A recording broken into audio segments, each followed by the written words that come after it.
इफ्तार के बाद जो चाय पिलाए, मेरी दुआ है वो सीधा जन्नत में जाए। वो पूछना ये था कि इफ्तारी के बाद सिर्फ मुझे ही नींद आती है या आप लोगों को भी? अब मत पूछना कि कौन हो तुम, अरे मेरी इफ्तारी का पकोड़ा हो तुम। अगर रमजान में शैतान की बजाय इंटरनेट बंद कर दिया जाए तो लोग ज्यादा नेक हो जाएंगे जनाब।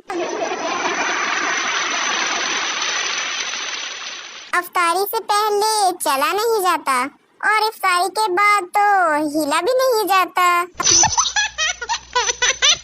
बेशक दोस्तों को इफ्तार पर बुलाना बुलंद इखलाक की निशानी है। मौत आ जाए गालिब, बस अम्मी की जूती खाकर हंसी ना आए, कसम से एक और पड़ जाती है।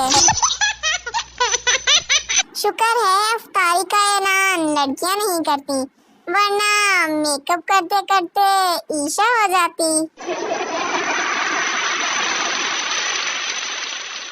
जब मैं टिड्डी सी थी, मेरे घर वाले तब भी मुझसे बर्तन धुलवाते थे।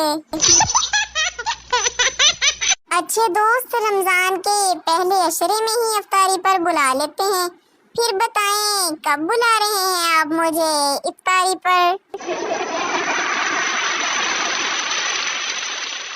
इफ्तारी के वक्त सब्र से काम लिया करें। पिछली दफा मैंने फौदगी के ऐलान पर रोजा खोल दिया था। घर से 3 टाइम का खाना मिल रहा है, ये काफी है। इज्जत का हमने अचार डालना है जनाब।